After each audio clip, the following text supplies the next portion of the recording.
लड़के ने अपने घर के दरवाजे पर 500 वाट का बिजली का तार लटकाया, फिर फर्श पर नुकीले खिलौने बिछाए और दरवाजे की सीढ़ियों पर बर्फ का पानी डाला। इस तरह उसने 3 जाल तैयार किए। इसके बाद उसने बेसमेंट की सीढ़ियों पर पानी की पाइप से पानी डाला और अंदर की लकड़ी की सीढ़ी पर तारकोल लगा दिया। फिर उसने उंगली जितने मोटे स्टील के कील बनाए और आखिर में एक जूट की रस्सी को पेड़ के घर से जोड़ा, एक सिरा खिड़की से और दूसरा पेड़ के घर से बांध दिया। इस तरह उसने पीछे का भागने का रास्ता तैयार कर लिया, लेकिन ये जाल काफी नहीं थे। उसने प्लास्टिक की चादर पर सुपर ग्लू लगाया, फिर ढेर सारी रुई को किचन के दरवाजे की ओर धकेल दिया। आखिर में खिड़कियों के नीचे तेज खिलौने रख दिए। इस तरह पूरा घर जालों से ढक गया। वह ऐसा इसलिए कर रहा था ताकि आने वाले चोरों का मुकाबला कर सके। अचानक रात 9 बजे की घंटी ने उसे पूरी तरह चौकन्ना कर दिया। वह जल्दी से पीछे के दरवाजे की ओर भागा और स्प्रे गन लेकर आखिरी जंग की घोषणा की।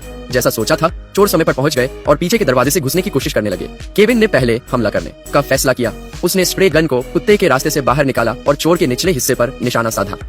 छोटा चोर पास में खड़ा समझ नहीं पाया कि क्या हुआ। बस इतना देखा कि उसका बड़ा भाई अपने निचले हिस्से को पकड़कर जमीन पर गिर पड़ा। वह पास आकर बार बार पूछने लगा कि क्या हुआ, लेकिन उसे क्या पता था कि उसने अपना सिर कुत्ते के रास्ते में डाल दिया और अब उसे जोरदार सिर दर्द होने वाला था। केविन अपनी पहली जीत से खुश होकर 8 साल के बच्चे की तरह उछलने लगा। बाहर चोरों को एहसास हुआ कि यह बच्चा आसान नहीं है। उन्होंने 2 तरफ से हमला करने का फैसला किया। बड़ा चोर मुख्य दरवाजे पर आया और बिना देखे सीढ़ियां चढ़ने लगा, लेकिन बर्फ के पानी से फिसलकर धड़ाम से गिर पड़ा। वह कछुए की तरह लग रहा था। हार न मानते हुए उसने फिर कोशिश की और रेलिंग पकड़कर ऊपर चढ़ने की कोशिश की, लेकिन फिर से गिर गया। बेहोशी से जागने के बाद उसे समझ नहीं आया कि वह कहाँ है। आखिरकार पूरी ताकत लगाकर वह ऊपर पहुंचा और दरवाजा खोलने की कोशिश की, लेकिन गर्म हैंडल से उसका हाथ जलकर सुअर के खुर जैसा हो गया। यह सब केविन रहा था और फिर से बच्चे की तरह खुश हो रहा था।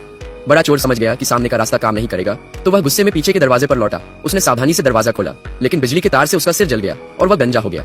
क्या आपको लगता है कि बस इतना ही था? नहीं, असली मुसीबत अभी बाकी थी। बड़ा चोर गुस्से में दरवाजा तोड़कर अंदर घुसा और केविन को टुकड़े टुकड़े करने की धमकी देने लगा। वह किचन के दरवाजे की ओर बढ़ा, जहां से केविन की दया मांगने की आवाज आ रही थी। गुस्से में उसने किचन का दरवाजा खोला, लेकिन कुछ ही मिनटों में केविन ने उसे ऐसा सबक सिखाया कि वह दिशाएं भूल गया। लेकिन उससे भी बुरा हाल छोटे चोर का था। वह बेसमेंट के दरवाजे पर पहुंचा, जहां वह हाँफ रहा था और घबराया हुआ था। उसने पहला कदम रखा, लेकिन सिर चकराने लगा।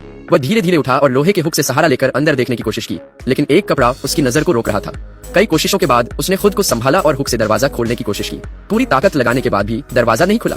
आखिरकार उसे पता चला कि दरवाजा तो खुला ही था। वह चुपके से बेसमेंट में घुसा। अंधेरा देखकर उसे डर लगा, लेकिन सामने एक बल्ब दिखा। उसने बिना कुछ सोचे उसे खींच दिया। उसे नहीं पता था कि अब उसके पैरों में सबसे ज्यादा दर्द होने वाला था। उसने तारकोल से भरी लकड़ी की सीढ़ी पर चढ़ना शुरू किया। हर कदम मुश्किल था, लेकिन अचानक एक स्टील की कील उसके पैर में चुभ गई। मजबूरी में वह नंगे पैर बेसमेंट से बाहर निकला। तभी उसे एक खुली खिड़की दिखी, जिसे देखकर वह खुश हो गया। उसे लगा कि शायद बड़ा चोर अंदर घुस गया है, लेकिन उसे नहीं पता था कि खिड़की के अंदर एक खतरनाक जाल उसका इंतजार कर रहा था। वह खिड़की से अंदर घुसा और चारों तरफ देखा। जब उसे लगा कि कोई नहीं है, तो उसने जल्दी से पैर अंदर डाला। उसके पैर वाकई मजबूत थे। दर्द सहते हुए वह लिविंग रूम में पहुंचा, जहां एक मजेदार नजारा था। बड़ा चोर न सिर्फ गंजा हो गया था, बल्कि उसके पूरे शरीर पर मुर्गी के पंख चिपके थे। जब वह अपना गुस्सा छोटे चोर पर निकालने वाला था, केविन ने मौके का फायदा उठाया और उन्हें और भड़काने लगा। गुस्से में बड़ा चोर छोटे चोर को कुचलते हुए ऊपर की ओर भागा, लेकिन केविन ने वहां पहले से जाल बिछा रखा था। केविन ज्यादा देर नहीं रुका। उसने रस्सी की जांच की जो लचीली थी और अटारी की ओर भागा। चोरों को लगा कि बच्चा भाग रहा है। वे सावधानी से ऊपर चढ़ने लगे। क्या आपको लगता है कि यह खत्म हो गया? नहीं, दोनों के लिए और मुसीबतें अभी बाकी थी।